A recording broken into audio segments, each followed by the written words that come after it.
Thank you, Rob, for that. May I, before I take any questions, to say there's a register that is going around, because Rob mentioned that if you need more information and if you can put your email address, all the contact details, then we will send the information to you, yeah? Let me have 3 questions. Right.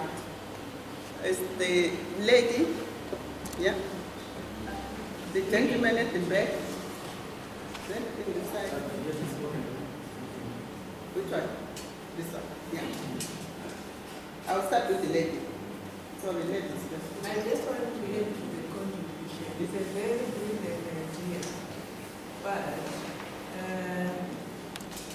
I haven't read your whatever you're going to give us, but I've got a lot of questions. You have done your project, right?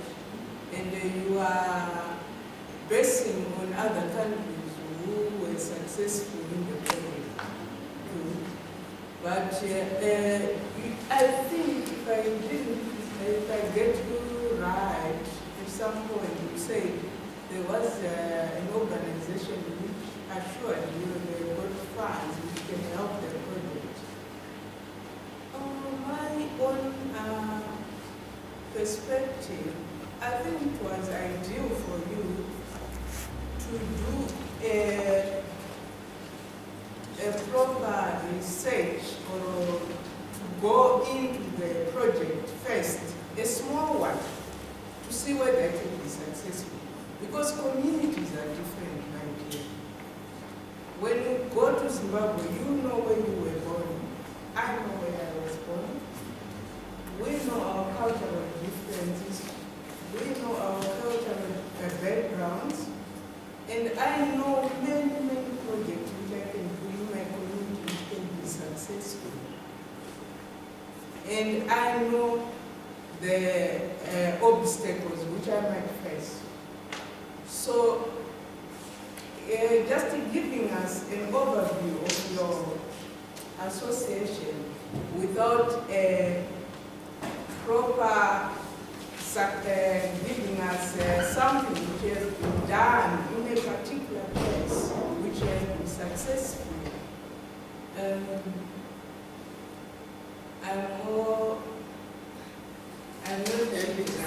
well, I'm saying, so can I just quickly say? Maybe I went too far before I read your document. No, in here you have examples of how Mexico, different places in Mexico, for example, they've actually used the hometown association concept and how it's actually worked. So it gives you concrete examples to say in such an area, this is what was the problem. Yeah. There was a problem with the school. They give you a scenario and they tell you what actually happened when the hometown association got involved, the kind of monies that they raised, and so on and so forth. In terms of, I didn't want to get into too much detail. We've actually got here, it gives you ideas of how the structure of a hometown association, what it will look like. But what we are talking about is we are going to set up a resource group first. That will then be giving people out, sharing the information out, and training people around how the whole thing can be put together. Yeah. So there are examples where it has worked, notwithstanding, of course, the fact that we haven't got a Zimbabwean example where we've got a hometown association, but we've got examples of charities that are doing work in Zimbabwe as we speak. People are doing small things in their own communities. And that, if you want, is an indication of what can be done. But in this case, with the hometown associations, you're not just dealing with people on the ground, your own, your kin, friends and family, and people that might be interested in what you're doing. What we're saying is you can call on local government. If you look at the model of the Mexicans, they've worked with local government, they've worked with central government. And the government itself has actually stepped in, having seen the impact of the hometown associations.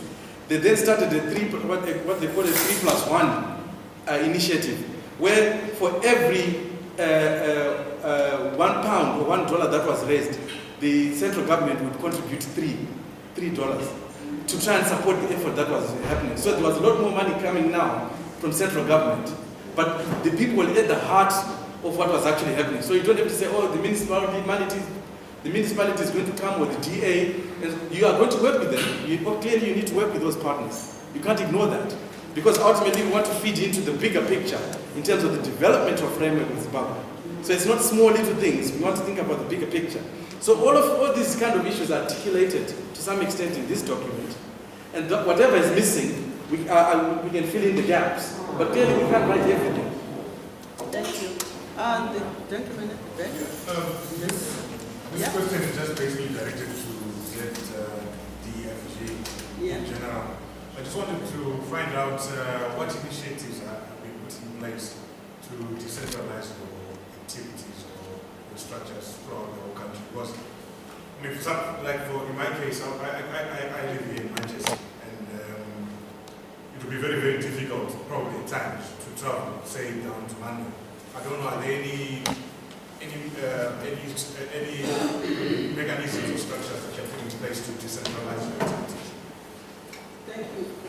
Probably. I think that's under any other. Right. Is that okay? Okay. Yes. I was going to say as Zimbabweans, we have to commend you for the great work that you are doing, because to have taken the initiative to do this kind of consultations with people, it can be very involved. But I was thinking from a practical point of view, where we need to going home and investing. Maybe I'm taking you back to the initial discussion. I believe there's a funding. The British government has committed itself to on an annual basis to help Zimbabwe, maybe 60 million or something like that. Why I'm saying that is because I know there's a lot of people here who are willing to go home today, who have developed a lot of good skills that they can go and employ when they get back home and do wonderful things.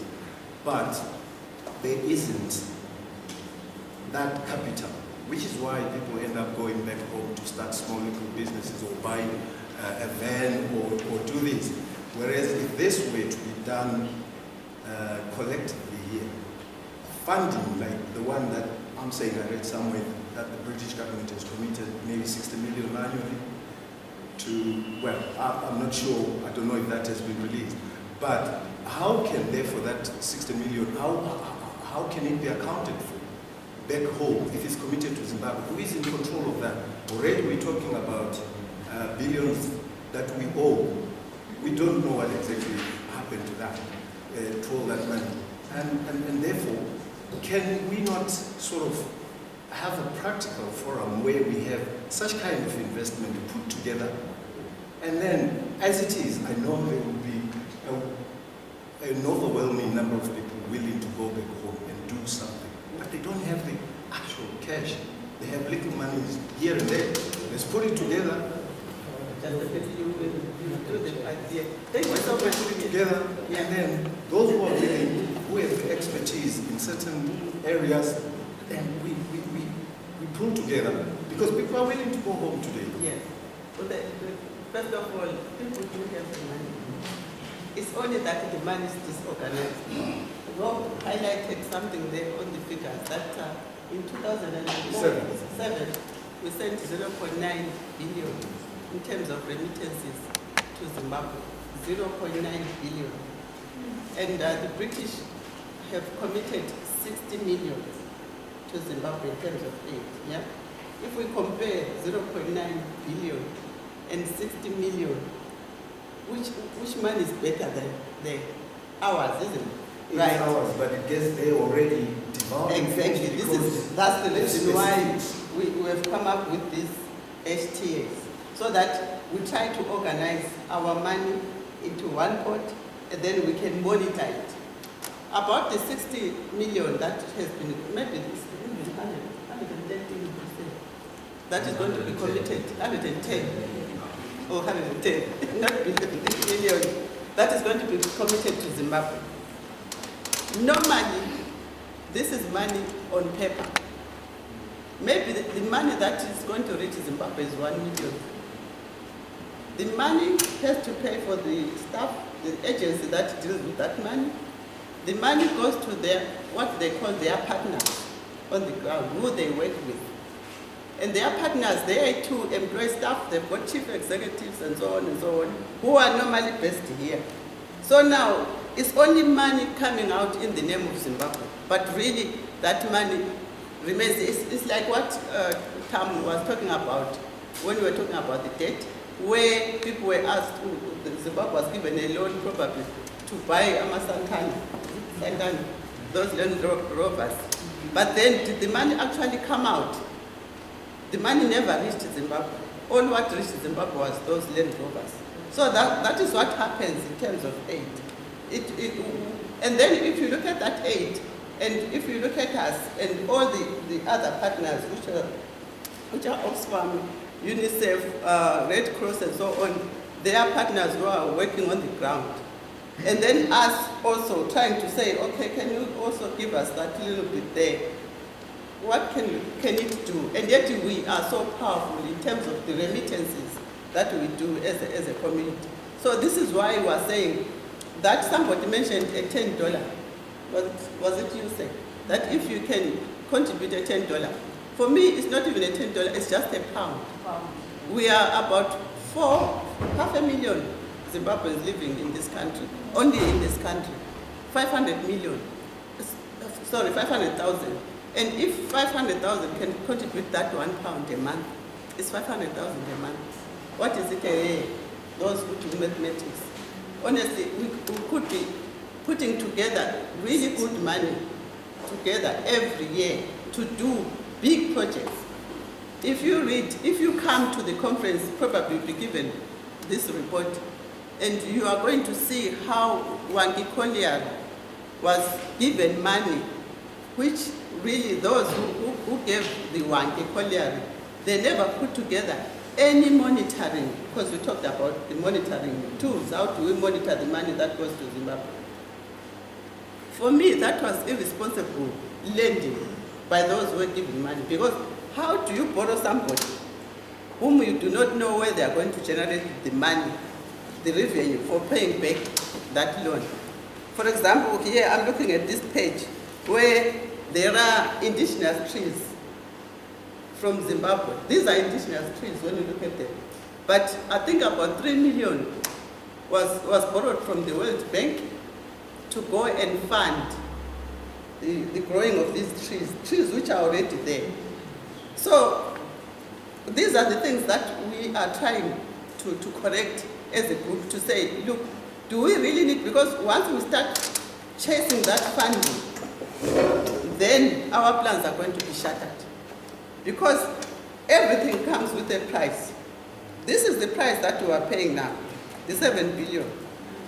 Because we self-invited ourselves to the World Bank, we self-invited ourselves to those who manufacture the Land Rovers because we needed them. We self-invited ourselves, and then because each time we go and say, can you please lend me some money? Somebody doesn't give you the money for nothing. It comes with a price. So this is why as Zimbabweans we are trying to do things right. And us in the diaspora have got that opportunity. That is why when Rob said, we are doing this on a voluntary basis, we have been traveling around using our own money. We haven't approached any single fund for any money to sponsor us, because we do not want our plans to be shattered.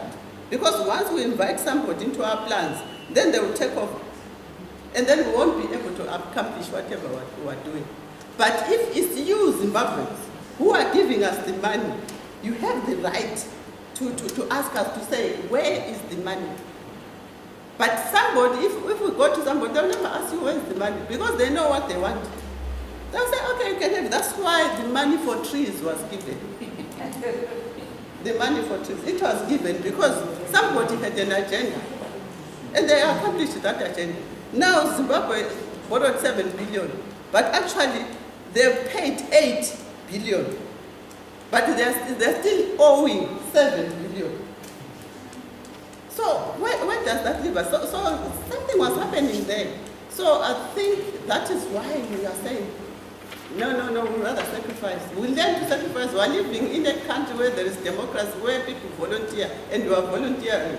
And we volunteer our resources. And we are hoping, we are trying to be leaders who show that you can volunteer and commit yourself, your time and your resources to rebuild your country. Thank you. Can I just quickly add, before Madam comes in, to what Chairlady Mrs. Dube is saying? It goes back to the Generation X element we were talking about.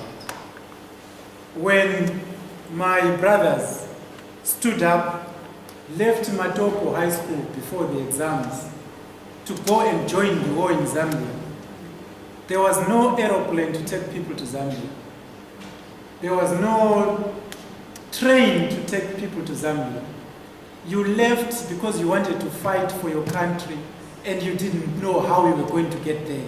Whether you would go through the Zambezi, be taken by the crocodiles, or you are going to survive that jungle through Wange National Park. But there was that determination that I am Generation X that has to determine my future, and I cannot leave it to anybody else.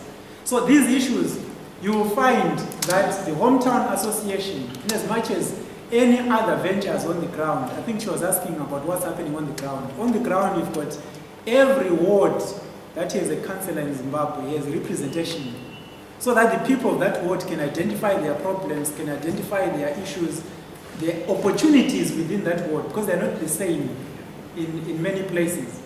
And then the agenda for Zimbabwe is driven by the feedback from the people at the grassroots. But then when you collectivize all these remittances together, they then can make sense. And the World Bank has said to us, if as Zimbabweans, like he is saying that people want to go home, others want to identify opportunities, they want an environment where they can invest their money safely, eliminate the risks. What the World Bank says, if you come with a proposal that has got practical figures, and you are able to say 500 Zimbabweans have capacity to put together so much, and they want to go to Zimbabwe and invest in area 1, 2, 3, 4, 5, they are able to facilitate you having access to more money that you then can use. But then you need to be going together as a group. So I think that is the why in Manchester, for instance, people, I hope when Mrs. Dube leaves, people will be able to get together and talk about these things and work out these things. What is wanted is not talking only. It is practically getting things together. After we left the World Bank meeting, we said as Diaspora Focus Group, what do we do about the Hometown Association issues? Professor Cambridge had challenged us as Zimbabweans to be part and parcel of the recovery process of Zimbabwe. And we said, Konoya, you appear to be speaking proper English. Can you go and do this thing? He came back and said, I'm looking at this. We said, we want to see it on paper. That is why he can brandish this in front of you and say, it's all here. And then you can take it and develop it further and make use of it and invite other Zimbabweans so that we can build our country together. Okay. Right, okay, right. Let me have 3 questions then, yeah? The lady, the gentleman, I'm sorry, I'm sorry. Because I think you know, we forget a word pay. And it's a very consolation. And a word pay. And I am and the same people don't know. You know what I mean? We need to understand this. The problem with we in Zimbabwe, we need to go to the basics. So what doesn't Badenga? We need to go to the roof. What problem is Zimbabwe achieve? But I remember projects. I remember about project, which is what like whatever. And it's your cooperative. The problem with we need to understand, say Kumusha, wherever, or like there's a lot of things we need to understand. We let's go back Kumusha. We don't understand what's the problem. We're here in Manchester. Manchester, that's why we're enjoying all this. Zimbabwe, not 100. What we need to learn to do is to collaterals. When God will attend to this, Kuti munhu akaita famka akaita kake akaenda kubank kana post office ukwereta mari. That's how people develop. People give them money. It's all about money. Munhu akapambana nekuti. So tinoziva munhu akatipa mari sinomutenga ma4x4. Because those are not the issues. Because education it was a slavery education. But then most of them, if you look around, Katora Zimbabwe, African, Motora Asian, Motora Zimbabwe, I don't say the Asian Bazar in the tax shop, but I need Murumanga former business. Why? With the education system, that's one what you are. But the more slavery for them. So what can we do? So I don't know. What is our kinds of different? But not create a foundation. Let's open our eyes. What we get from what I think I'm very grateful to be here. And this movie is a but some countries have France did great work. But now I'm going to France. In the area of Zimbabwe, you also have South Africa. You didn't have children. Cinema Zim told. You got the dog children. Nothing. I come to us. Marrying with a waiting nothing. But Zimbabwe is nothing. So how can we safeguard? Soon, but that we are the future leaders of tomorrow. Well, how do you think it should be done? Before you go, how do you think it can be done? Because I think you were not there when we were talking about Generation X and the responsibility that we need to take the initiative.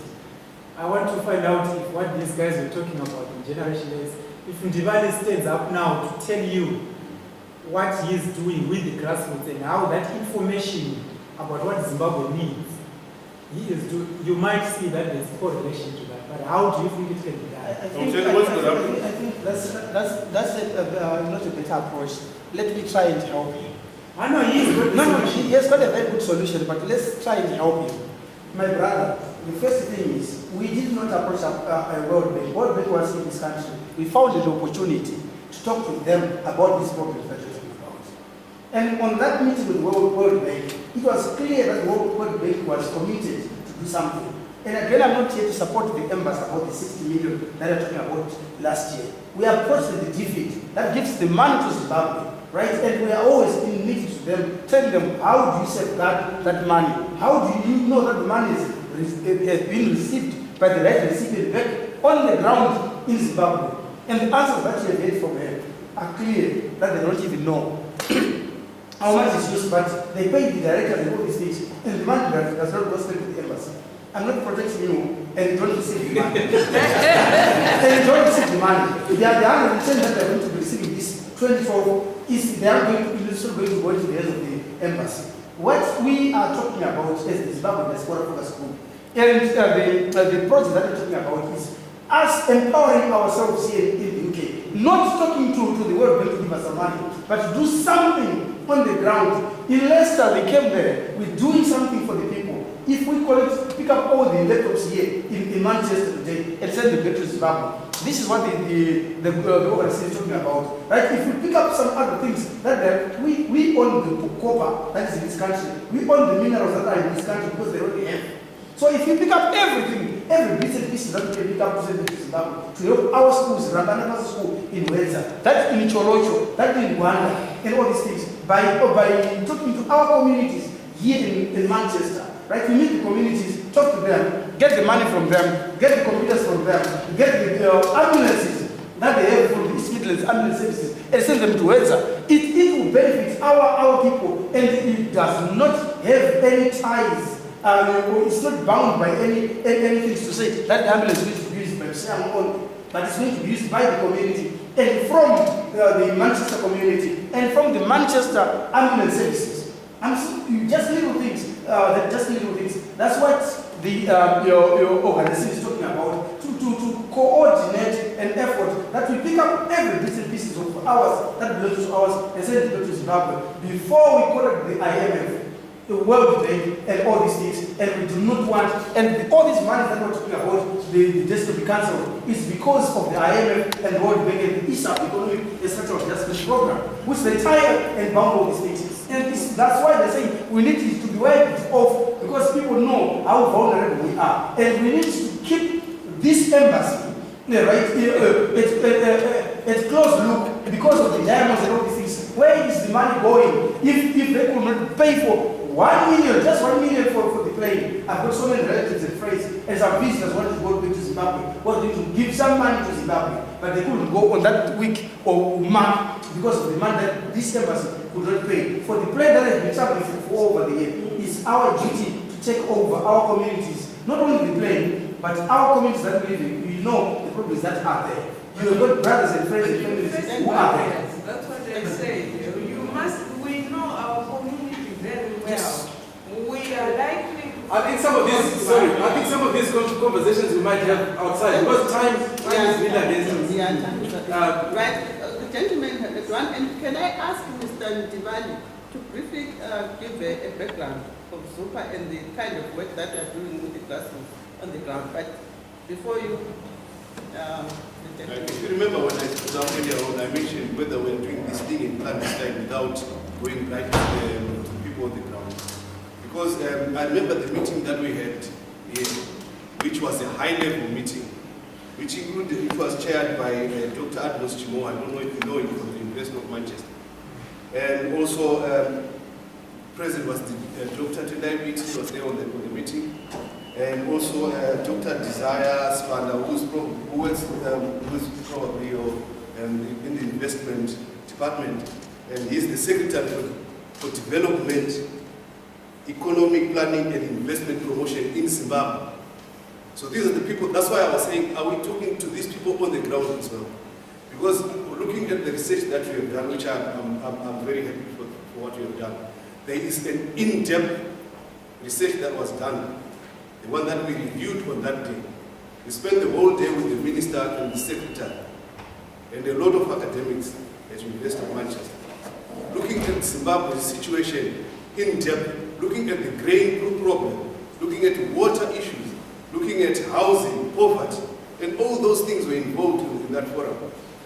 So when we're looking at the project we are doing now, it's a baby to the project that is already on the ground now, which is called Moving Forward in Zimbabwe, Reducing Poverty and Promoting Productivity. This is a big project going on. So that's why I was asking whether we are inclined or we are linked to these projects that are happening on the ground. I know for sure that Dr. Beatty and Dr. Spada is going to come back with answers to the questions that we posed on that day. So that's going to happen sometime this year. So if you are going to come, well, I know definitely you're going to come, I will invite you, I'll make sure. So you would know what we are talking about now is a baby to what is supposed to be done in Zimbabwe. And we shouldn't be doing this and going around shouting about it, but we should be linking to things that are happening on the ground with the researches that have been done, which have got substance and evidence, like what we're looking for. If you read that project, that article which is online at the moment, it's called Brooks World Poverty Institute. If you read that project, it's about 500-page document, looking at the water issue in Zimbabwe, from Save River, why is it dry, and things like that, environment, why are trees being cut. Everything was researched in depth. So when we're doing what we're doing now, we should consider things like that also, that these researches have been done. We shouldn't be going on top of, because we want to make the people, we should be doing these things with the people on the ground, with the minister, with the secretary, with the people who make changes. Thank you for that. If I may quickly respond, thank you very much for bringing my attention to this website and the link that you're talking about. Anyone who does research would know that research is always moving. It's actually moving all the time. And so you can't know everything and look at every aspect that is out there. Unless, of course, someone draws it to your attention at times. But thank you for that. The other point I wanted to make is that we are not doing this alone. Or clandestine. We met with Tokozani Kupe when she came here, and we briefed her about the hometown associations. We have actually been given links, a direct link, because she's actually in charge of various portfolios within the Zimbabwean government at the moment. And I think a lot of the stuff that you're talking about, economic planning and so on, I think those are things that fall under a remit as the vice president. But what we did was we spoke to her about it. We also met Mtambara, we met with Kutat about education. So we are not just talking about things that we are keeping under a bushel. We are talking to the right people. We have been given direct links through Kupe's office to various people that we can speak to. For example, we anticipated that we would need to get preferential rates to get equipment such as defibrillators, ambulances, and so on to get into Zimbabwe. So we clearly need to speak to the people who are in charge of these things, so that these things can be put in place for hometown associations. When you then approach to say we are a hometown association linked to this, they can identify what we are doing because we are part of a bigger group. So these are the kind of things that we're doing, but we are open to other suggestions, to any contributions that will help us make that process more robust, make things much easier for ourselves, and ultimately help as many more Zimbabweans as we can. And just to mention a bit, the Hometown Association is not stepping on the organization that we are doing, Thomas. It's something that has been ongoing for a long time. And every effort to save Zimbabwe is needed. If you can form anything in Zimbabwe to save the waters, to save the birds, to save the trees, to save the human beings, is well appreciated in Zimbabwe. Yes. So that the research that you are doing, we can come, I personally can come and say, Thomas is a member of my office. We are in the same office with Thomas, but never told me about that. so and I was not condemning him for doing that truly. Right. Mr. Mshonga, the lady. I just wanted to say, the more groups we have in the country doing different things to develop Zimbabwe, we don't have to say, okay, there is this big organization, then we don't want any other groups coming out. I think you are doing a fantastic job. Keep it up. Thank you. There's a gentleman there. I actually wanted to reiterate a point. In that the more the better, as long as the objective is achieved. Thank you. Just two more, and then that's it. We can go to any other. Mr. Charmudira, I wanted to. I just want to comment on the very excellent presentation by Robert. We only need to look at, say, the Nigerian diaspora community and how they contribute to their own hometowns and their country to see the potential that our own diaspora can have. The example we see, for example, are old alumni associations. Those are examples of how people with a common vision can actually benefit maybe the school they used to learn and so on. So perhaps as a way of suggestion, that could be used as a platform for building up. There are already old girls, old boys associations of various communities. And those are platforms by which the idea can then be built upon. There was also the comment about sourcing money from international structures. Zimbabwe is a fee-paying member state of more than 60 international organizations. There is the component which we spoke about earlier in the debt campaign, where we have problems related to debt. But they also have components which are grant-giving. But those components require people to write project proposals and who know how to tap on those resources. And as a nation which pays fees religiously to some of these institutions, membership fees, we are actually entitled, it's our right to access these funds, be it in World Bank, in UNESCO, FAO, all these international structures should be used for the benefit of the people. And so it's quite important for any Zimbabwean organizational association to be able to access such resources. Thank you. Thanks for that. It's just a brief question. Yeah. If I cannot come up with a group of people and I want to do that on my own as an individual, is it viable? As long as That's you're fine. your hometown. That's fine. Because I'm avoiding such things that people say, where our money is going to end up to. You know that thing which has always been there, people that... I think No, if I may, please. It is important that we have a kind of structure because accountability is going to be important.